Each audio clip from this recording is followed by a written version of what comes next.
जय जोहार, मैं हूं तपेश जैन और आज हम लोग बात करेंगे पतंजलि का योग दर्शन क्या है। श्रीमती श्वेता चौरे जी मेरे साथ में, उनके पति विजय चौरे जी, राजेश गजबिये जी, भरत भाई कुटेजा जी और शशि यादव भी है। अच्छी बात है कि इस ओर सबका ध्यान जा रहा है। क्या कुछ है ये पतंजलि का योग दर्शन? बिल्कुल, जैसे कि हमने वेदों में पढ़ा है, पुराणों में पढ़ा है कि हमारे जो ऋषि मुनि थे उन्होंने इतना गहन अध्ययन किया कि उन्होंने कहा कि जब से सृष्टि बनी है तब से हमारे वेद है, और पहले ये लिपिबद्ध नहीं हुआ करता था। यह ज्ञान, अध्यात्म का ज्ञान, ब्रह्मांड का ज्ञान। तो जब महर्षि पतंजलि ने ये सोचा कि अगर यह ज्ञान, इतना अद्भुत ज्ञान मनुष्य तक नहीं पहुंचेगा तो जो 84 लाख हमारी योनियां होती हैं, इतने पुण्य कर्म के कारण जो हमें मनुष्य तन्य मिलता है, हम उसका सदुपयोग कैसे करें। तो महर्षि पतंजलि ने मनुष्य कल्याण के लिए हमें योग का अष्टांग मार्ग दिया, जिसमें है यम, नियम, आसन, प्राणायाम, प्रत्याहार, धारणा, ध्यान, समाधि। तो मनुष्य ये सिर्फ यही जानता है कि हमने योग कर लिया, अर्थात शारीरिक व्यायाम कर लिया। शारीरिक व्यायाम योग नहीं होता। योग होता है इन 8 मार्गों से गुजर के निर्वाण को प्राप्त करना, अपनी निर्बीज समाधि में स्थापित होना, निर्विकल्प समाधि में स्थापित होना, आत्म साक्षात्कार करना, आत्मज्ञान को प्राप्त करना। इसमें भी हमने सुना है कि अष्ट सिद्धि नवनिधि होती है, जो हनुमान जी के पास थी। तो अष्ट हमारी सिद्धियां हैं और जो नवनिधियां है वो इन्हीं योग की सिद्ध होने से होती है। जैसे कि श्री कृष्ण ने श्रीमद् भागवत में कहा है कि योगेश कर्मसु कौशलम, अर्थात हमारे कुशल कर्म ही योग है और योग के करने से ही कुशल कर्म हमारे जागृत होते हैं। तो महर्षि पतंजलि ने हम मनुष्य कल्याण के लिए ये 8 नियम दिए। जब तक हम इन 8 नियमों का पालन नहीं करेंगे तब तक हम अध्यात्म, मोक्ष या निर्वाण वहां तक कभी भी नहीं पहुंच सकते।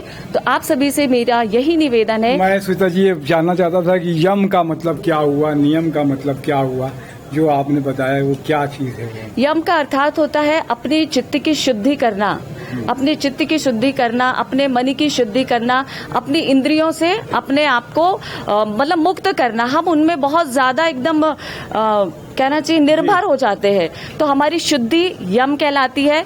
और नियम अर्थात हमारा तप हो गया, त्याग हो गया, ये हमारे नियम है, हमारे अनुशासन है। और जब तक हमारी चित्त की शुद्धि ना हो, आंतरिक शुद्धि, बाहरी शुद्धि, और हमारे जीवन में नियम ना हो, तो हम इसको मतलब आगे हम लेके नहीं जा सकते। फिर आहार है, तो आहार हमारा सात्विक होना चाहिए, क्योंकि सात्विक आहार में वो ताकत होती है कि जो हमारे विचारों की ओर शुद्धता कर, जैसे कहते हैं ना कि जैसा खाए अन्न वैसा होए मन। तो आहार के बाद में प्रत्याहार क्या हुआ? प्रत्याहार अर्थात हमारे पूरे ऑल ओवर जितना हम भौतिक जीवन जी रहे हैं उन सब की शुद्धि, मन को एकाग्र करना, अपने मन से अनावश्यक विचारों को हटाना, अपने विकारों से मुक्त होना। उसके बाद में क्या है प्रत्याहार के बाद में? प्रत्याहार के बाद में है हमारा आपने प्राणायाम भूल गए। जी। प्राणायाम, आसन के बाद हमारा आता है प्राणायाम। प्राणायाम अर्थात प्राणों के आयाम को बढ़ाना, अर्थात अपने प्राणों की गति को वेग के द्वारा या अपने भावों के द्वारा या अपने कर्म के द्वारा उसकी गति को बदलना प्राणायाम कहलाता है।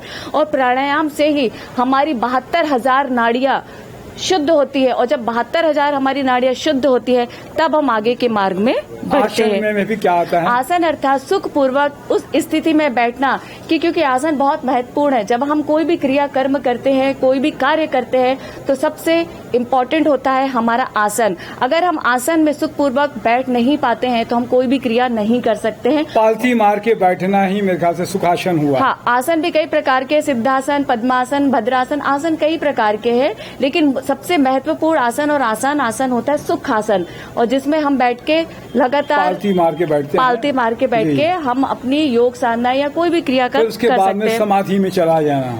अच्छा, आखिरी जो है आखिरी शब्द समाधि का अर्थ होता है अपने विकारों से मुक्त होना, अपने विचारों से शून्य होना और बाहरी भौतिक संसार से अपने आप को अलग कर देना और अपने चित्त को उस निराकार पर ब्रह्म में विलीन कर देना।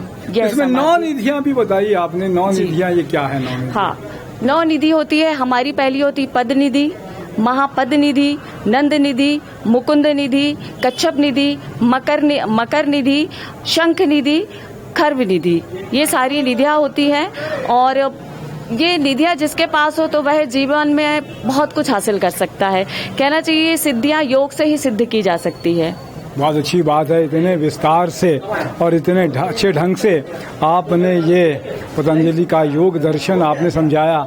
निश्चित रूप से ये जो जीवन का एक बड़ा पड़ाव है अध्यात्म की तरफ से, मोक्ष प्राप्ति की तरफ से।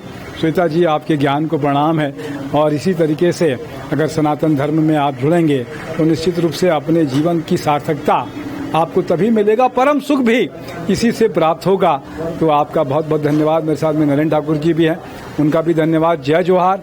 और इसे अपनाइए, सुनिए नहीं, इसे गुनिए और अपने जीवन में लागू भी कीजिए तो निश्चित रूप से लगेगा आपको कि भौतिक सुख से ज़्यादा एक परम सुख की जो प्राप्ति होगी, परम अनुभूति जो प्राप्त होगी आपको, वो निश्चित रूप से उसका क्यों व्याख्या नहीं करी जा सकती कि वो आ जाएगी। अगर सुख मिलेगा आपको तो आपकी आत्मा परमात्मा से निश्चित रूप से मिलेगी।